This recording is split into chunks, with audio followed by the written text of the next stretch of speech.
Welcome to IDA's video channel. In this video, I'll show you how to create structures from COGO points as well as how to import structures from text file or CSV file. Because what I need to do first, I need to export those COGO points to a text file or CSV file, and then I can create structures from CSV file. If I look at those points, I have 5 points and I have a different chamber tab. Those points represent chamber, and I want to create utilities chamber for those points.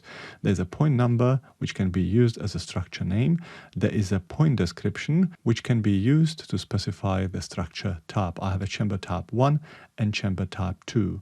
The COGO point invert elevation is equal to the structure sump or structure invert, depending how you call it. So first thing I need to do, I need to export those points to CSV file or text file. Let me do that. There are two options. You can either use a menu points, import export points, or the second option is that you go to ribbon, output, export points. Then you need to specify the point file format. In my case, the COGO points display point number, point description, and easting, northing, and Z elevation. So I will use a PENZD, D as a description, comma, delimited file. Then I specify the file name. So I'll specify COGO. And I need to specify file of type. There are a few options, but I will choose option CSV file. There's also an option to use a text file, but then you need to change the extension. I will use a CSV file, which means comma separated values. Then I click open. The path is shown here. I can limit the point in the specific point group. I can do some other operations, but I don't want to do it at this point. And then I click OK. If I go to that location, let me open it, let me drag it over. So this is that CSV file which was exported. And if I open it, let's say in Notepad++, then it looks like this. I have a point number, Y, X or XY actually, Z elevation, which is equal to the invert elevation, and then I have a chamber tab. Very simple file. It can be even modified if there is a need for that. I'll close it for now. Let me drag it to another screen.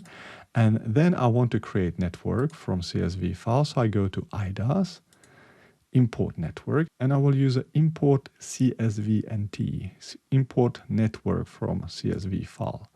Then I specify the name. I can use a chamber. That's a network name. As a part list, I will use a utilities part list, but there are some other options as well. Then I go next, or I can click on structures. Then I browse for the COGO points in a CSV file. I go to open. And here something happened automatically, but in your case, what it might look like, it might say unused, unused, unused, unused, unused. So it imports the values as they are in a CSV file. If you see something like this, you just right click on a heading and then you specify what that column represents. And this column represents the name, for example. This column represents X, this column Y. This is the elevation. I have a sump elevation or rim elevation. I will specify the sump elevation. And the last column, I will use a unique ID. And if you don't have any unique ID, then just type any values, or you can modify your CSV file to add any values, because we need to use it for the filtering. And the unique ID column is used to process it. And you can see that it looks for that ID and it groups it. So the group for chamber type 1 is a one group and chamber type 2 is another group. And that allows me to assign the size or part size name.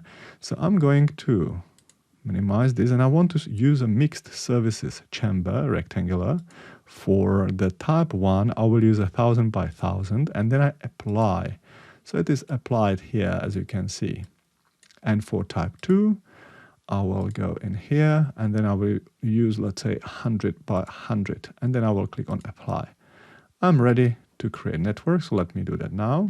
And once it's done, those structures appear in model space. I will go to 3D view, which might be better to explore those structures. And as you can see here, they are.